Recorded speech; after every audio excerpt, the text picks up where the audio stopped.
Bélier, cessez donc de foncer à tout va. Oui, vous êtes une tête brûlée, mais redescendez d'un cran. Taureau, l'amour est au rendez-vous. Si vous acceptez de payer l'addition ce soir, soyez généreux et l'amour vous le rendra. Gémeaux, vous lancez 1001 projets à la fois. Arrêtez, votre entourage ne vous suit plus. Vous l'avez compris, avec moi, on va parler d'horoscope et d'astrologie, la vraie. Oui, je vous vois lever les yeux au ciel. Oh non, mais comment c'est possible? J'ai réservé ma place pour un TEDx Talk. Et là, on parle d'astrologie. C'est pas une science, c'est pas mathématique, c'est pas reconnu. Qu'est-ce qui se passe? Et pourtant, il y a 50% de la salle qui a d'un coup, oreille grande ouverte, qu'est-ce qu'elle va nous raconter l'astrologue? Oui, il y a une personne sur deux dans cette salle qui, chaque matin, écoute à la radio son horoscope pour bien démarrer la journée, ou alors lit en attendant son rendez-vous dentiste, kiné, peu importe, dans le petit magazine là, dernière rubrique, vite, vite, vite. Qu'est-ce que m'annonce cette semaine? Et vous savez quoi? C'est génial. Oui. Pourquoi? Parce qu'en fait, les sciences occultes, l'ésotérisme, le développement personnel, c'est en plein essor depuis 2019. Particulièrement depuis février 2020, avec la pandémie et le fameux virus en C, on ne citera pas son nom ce soir, promis. Et jusque-là, tout allait bien. Et puis, à un moment donné, il y a eu la dérive. Mais revenons à ce qui est bien. Pourquoi est-ce que l'astrologie est revenue sur le devant de la scène, alors que depuis les années 70, on n'entendait plus trop parler d'astrologie, on avait trop en tête de clichés, voyance, stars des voyants, voyants des stars. On connaît. Eh bien, parce que la génération Y, les millennials, se sont réappropriés cet outil de développement personnel. Cette génération a remis au goût du jour et en couleur cette discipline ancestrale. Pourquoi? Parce que la génération Y, c'est la génération Y, la génération qui se pose plein de questions par jour. Comment est-ce que je vais faire pour surmonter cette blessure émotionnelle, pour dépasser ce blocage et prendre la parole devant 300 personnes aujourd'hui? Comment est-ce que je vais faire pour ne pas répéter le schéma de mes parents, sortir du cadre, révéler mon potentiel à moi? Astrologie, numérologie, annales akashiques, oracle, je peux vous en citer des dizaines et des dizaines. Plein d'outils qui sont de plus en plus accessibles, de plus en plus utilisés et qui font maintenant partie intégrante de notre quotidien, du moins pour 50% de cette salle. Qui suis-je? Je m'appelle Chantal Liès, je suis astrologue et entrepreneur depuis septembre 2019. Soi-disant, je suis une astrologue New Age. Comment est-ce possible? Du point de vue de Nostradamus, peut-être. Certes, mais pourtant, je déteste écrire des horoscopes, mais je le fais chaque semaine. Pourquoi? Si j'arrive en grande pompe, avec mon bâtonnet de sauge, mes cristaux, et que je te dis il y a un syndrome de l'imposteur, un manque de confiance en toi à cause de Jupiter en trigone avec Saturne, Saturne en carré avec ton soleil en maison 3. Voilà, tu vois, tu me regardes, tu me dis, mais qu'est-ce qu'elle me raconte? Il faut bien y entrer dans la matière. Quoi de mieux qu'un horoscope, certes plus général, mais qui va parler de tous en chacun? Pourquoi ça nous parle un petit peu à tous? 2 raisons à cela. Nous sommes tous des êtres humains. Nous sommes nés sous le même ciel, sur la même planète. Rien que ça fait un super point en commun entre nous tous aujourd'hui. Deuxièmement, malheureusement, dans les dérives, le côté sombre de l'astrologie, certains utilisent ce qu'on appelle l'effet Barnum. C'est quoi? C'est quand on se réapproprie un discours plutôt positif, plutôt général, plutôt vague, qui est censé nous concerner. Par exemple, je suis gentil, loyal, je déteste l'injustice. Oui, c'est moi. Tout le monde est comme ça. Qui n'a pas levé la main ici? Voilà. Et c'est là que c'est problématique. Parce que depuis 2020, toute cette belle discipline a été détournée par de grandes marques, dont on ne citera le nom aujourd'hui, ou peut-être quelques-unes quand même à un moment donné, pour vendre. Parce que l'astrologie, ça vend bien. et depuis 2019 particulièrement bien. Dans une société capitaliste où on cherche toujours à faire de plus en plus de chiffres, où on cherche toujours à attirer de plus en plus de clients, quand on n'arrive plus à capter les jeunes, qu'est-ce qu'on fait? Un nouveau t-shirt. Je suis fière d'être taureau, je suis fière d'être scorpion, ouais, je suis poisson et quoi. Et puis après, on vend. C'est triste quand même, parce que de base, l'astrologie, c'était quand même une discipline étudiée à l'université, jusqu'au XVIIe siècle quand même. Le XVIIe siècle, l'ère des Lumières. C'est vraiment une vaste blague. Que s'est-il passé au XVIIe siècle? Il y a beaucoup d'hommes, on va le dire clairement, philosophes, scientifiques, mathématiciens, qui ont décidé, oh l'astrologie, c'est pas si scientifique que ça. Oui, mais on doit notre calendrier à l'astrologie. Le calendrier qu'on utilise encore aujourd'hui est basé sur les cycles lunaires, le cycle solaire, mais c'est pas assez scientifique. Non. Du coup, qu'est-ce qu'on va en faire? On va reléguer ça au conte de bonnes femmes. L'astrologie, c'est un truc de femme. Elle n'étudie pas, elle, de toute manière. À la même époque, au XVIIe siècle, qu'est-ce qu'il se passe? La chasse aux sorcières, la traque des femmes savantes. À Bruxelles, on brûle, on pend les femmes sur la Grand Place. On les noie aussi aux abords de la capitale, pourquoi pas. Il n'y a pas qu'à Bruxelles d'ailleurs. En France, en Écosse, il y a une grande chasse aux sorcières partout en Europe et même aux États-Unis. Et donc, tout ça pour revenir à l'essence même de cette astrologie. Parce que l'astrologie, quand on la pratique bien, on se rend compte que ça peut être un véritable outil de développement personnel.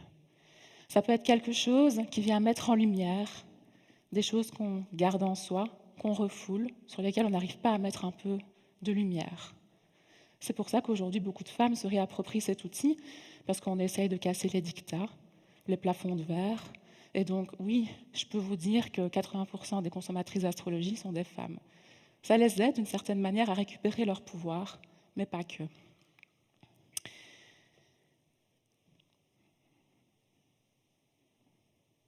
C'est très différent de ces personnes qui, bien évidemment, vont prendre le pendant négatif de l'astrologie pour se dire « Oh, de toute façon, moi, je ne peux pas changer, je ne peux pas évoluer parce que je suis cancer, que je suis susceptible, hypersensible. » Non. Rester dans un moule, dans une case, ça va à l'inverse de ce que l'astrologie vous invite à faire. L'astrologie vous invite à voir grand, à viser la lune, et dans le pire cas, vous tombez dans les étoiles. Lorsque vous restez dans ce stéréotype, dans ce cliché, vous répondez déjà à la demande des entreprises capitalistes qui seront super contentes de vous vendre leur t-shirt « Je suis cancer et hypersensible ». Qui n'est pas hypersensible en 2025? Tout le monde l'est. HPI, TDAH, hypersensible. Ça aussi, on le met souvent en tel signe astrologique, à plus de prédisposition à être un tel que des étiquettes, je le disais. Et puis, dans l'astrologie, vous l'aurez compris, il y a une phase très lumineuse qui a fait que pendant des siècles, ça fait 3000 ans quand même que cet art, cette discipline existe, on s'en est servi, on l'utilise encore jusqu'à aujourd'hui, on est en 2025, mais il y a aussi une part très sombre, vous l'aurez compris à travers tout ce que je vous dis ici. C'est un peu addictif, l'astrologie, comme la nicotine, comme la caféine, c'est hyper vaste. Quand on met un pied dedans, on tombe dans la marmite de l'astrologie, et là on se dit « Waouh, c'est hyper vaste, c'est génial !» Et donc chaque semaine, chaque jour, on a envie de lire sa carte du ciel. On a envie de savoir ce que les astres nous réservent pour aujourd'hui. On a envie de contrôler. Parce que dans une société, on ne contrôle plus rien aujourd'hui. Tout va vite, tout change rapidement, on ne sait plus de quoi est fait demain. Donc s'il vous plaît, donnez-moi un petit peu de contrôle sur ma vie. Je veux savoir où je vais, je veux savoir quoi faire. Je veux savoir si cette chose va bel et bien arriver ou pas, ou si je dois changer de trajectoire. Une fois de plus, je vous le répéterai durant cette conférence, mais l'astrologie est là pour vous faire voir plus grand, vous faire voir au-delà de vous. Prendre vraiment du recul, vous observer, comme les planètes qui nous observent chaque jour et qui se disent « Ouh là, ça en passe des trucs quand même sur cette planète, c'est pas très gai là ». Mais l'astrologie, elle fait de la magie. Au-delà d'être une sorcière du marketing aujourd'hui, à l'ère des réseaux sociaux et du digital, elle fait de la magie, de la vraie, de la magie humaine. Il y a encore 3 jours d'ici, j'animais un cercle de femmes, une vingtaine de femmes, aucune d'elles ne se connaissait. Une demi-heure après, ça parlait dans un coin, ça rigolait dans l'autre, ça disait « Oh, t'as vu, moi je suis tel signe, l'ascendant ça, et c'est fou, on disait justement qu'on avait des points similaires là-dessus et tout. » C'est génial, ça crée du lien, de la cohésion, il y a un effet de sociabilisation qui est fou et qui est beau. Dans une génération où, qu'est-ce qu'on fait quand on est dans le bus, dans le train, qu'on attend quelque chose? On scrolle. Instagram, TikTok, Facebook, Tinder des fois aussi. Et justement, parlons-en. Il y a des petites nanas, tous les jours, elles se font tirer les cartes sur TikTok pour essayer de trouver un signe qui va leur permettre de dire « j'ai bien fait de quitter mon ex, de toute façon, voilà ». Alors qu'en fait, elles trouveraient l'amour si simplement elles levaient les yeux de leur écran. Donc s'il vous plaît, arrêtez de regarder vos écrans, regardez vers le ciel. Promis, vous allez croiser des super beaux regards et des beaux sourires. C'était quand la dernière fois que vous avez souri à quelqu'un dans le train, à un inconnu? Que vous avez abordé quelqu'un que vous ne connaissiez pas? J'espère que la prochaine fois que vous écouterez votre horoscope, vous vous direz que vous êtes lié un petit peu à tout le monde sur cette terre, qu'on a peut-être tous un ancêtre commun, ou du moins des atomes crochus communs.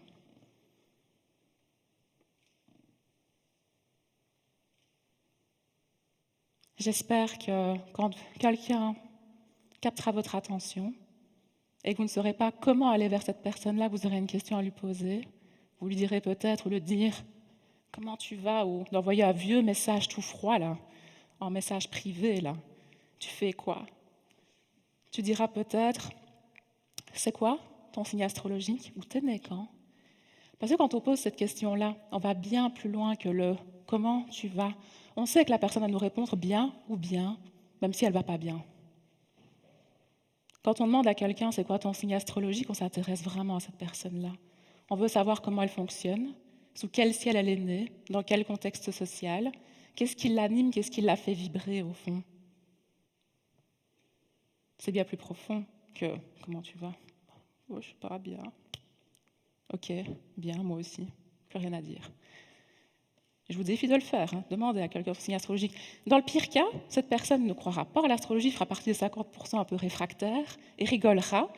Mais quoi de mieux que de commencer une conversation avec un bon rire, une joie vivante et tout de suite une connexion plus profonde que tu fais quoi dans la vie?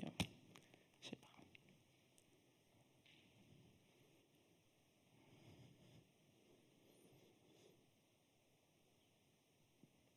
On a tous un potentiel inné, on a tous quelque chose d'unique en nous.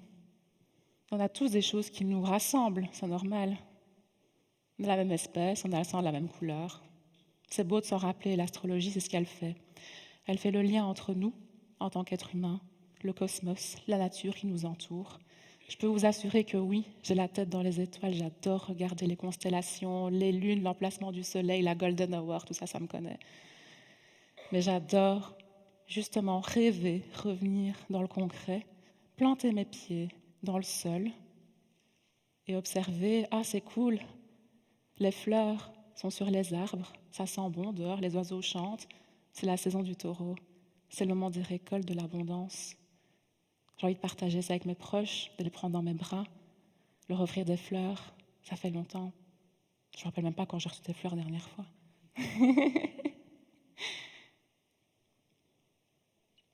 Merci pour votre ouverture d'esprit, pour votre écoute.